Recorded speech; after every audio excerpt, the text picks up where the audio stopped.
شروع اللہ کا نام لے کر جو بڑا مہربان نہایت رحم والا ہے۔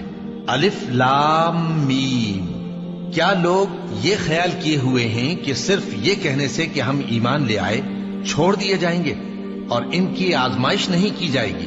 اور جو لوگ ان سے پہلے ہو چکے ہیں ہم نے ان کو بھی آزمایا تھا اور ان کو بھی آزمائیں گے، سو اللہ ان کو ضرور معلوم کرے گا جو اپنے ایمان میں سچے ہیں اور ان کو بھی جو جھوٹے ہیں۔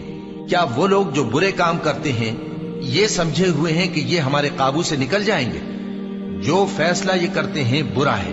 جو شخص اللہ کی ملاقات کی امید رکھتا ہو تو اللہ کا مقرر کیا ہوا وقت ضرور آنے والا ہے، اور وہ سننے والا ہے، جاننے والا ہے۔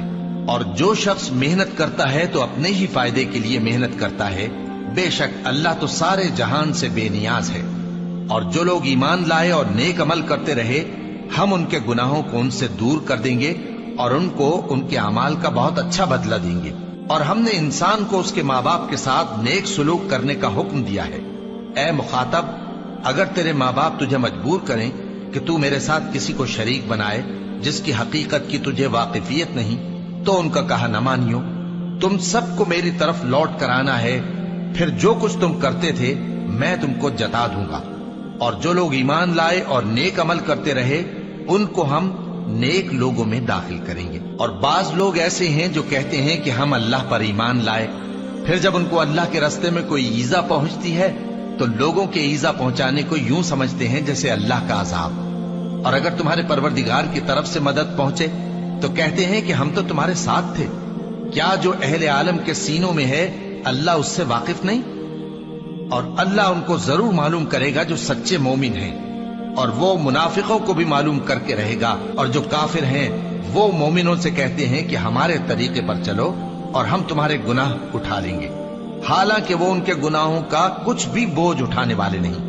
کچھ شک نہیں کہ یہ جھوٹے ہیں اور یہ اپنے بوجھ بھی اٹھائیں گے اور اپنے بوجھوں کے ساتھ اور لوگوں کے بوجھ بھی۔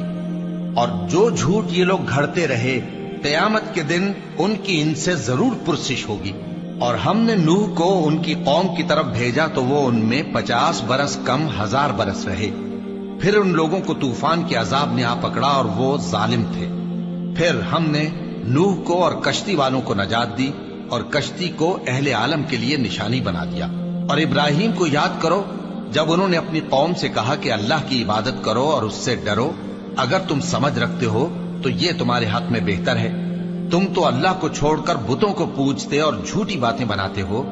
جن لوگوں کو تم اللہ کے سوا پوجتے ہو وہ تم کو رزق دینے کا اختیار نہیں رکھتے، بس اللہ ہی کے ہاں سے رزق طلب کرو اور اسی کی عبادت کرو اور اسی کا شکر کرو، اسی کی طرف تم لوٹ کر جاؤ گے۔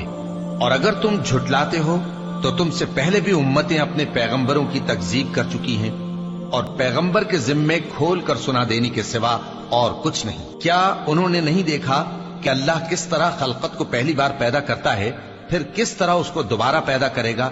یہ اللہ کو آسان ہے۔ کہہ دو کہ ملک میں چلو پھرو اور دیکھو کہ اس نے کس طرح خلقت کو پہلی دفعہ پیدا کیا ہے، پھر اللہ ہی دوسری بار بھی پیدا کرے گا۔ بے شک اللہ ہر چیز پر قادر ہے۔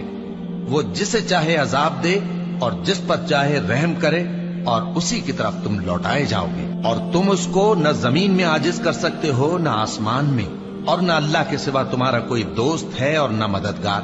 اور جن لوگوں نے اللہ کی آیتوں سے اور اس کے سامنے حاضر ہونے سے انکار کیا وہ میری رحمت سے نا امید ہو گئے ہیں اور ان کو درد دینے والا عذاب ہوگا۔ تو ان کی قوم کے لوگ جواب میں بولے تو یہ بولے کہ اسے مار ڈالو یا جلا دو، مگر اللہ نے ان کو آگ میں جلنے سے بچا لیا۔ جو لوگ ایمان رکھتے ہیں ان کے لیے اس میں نشانیاں ہیں۔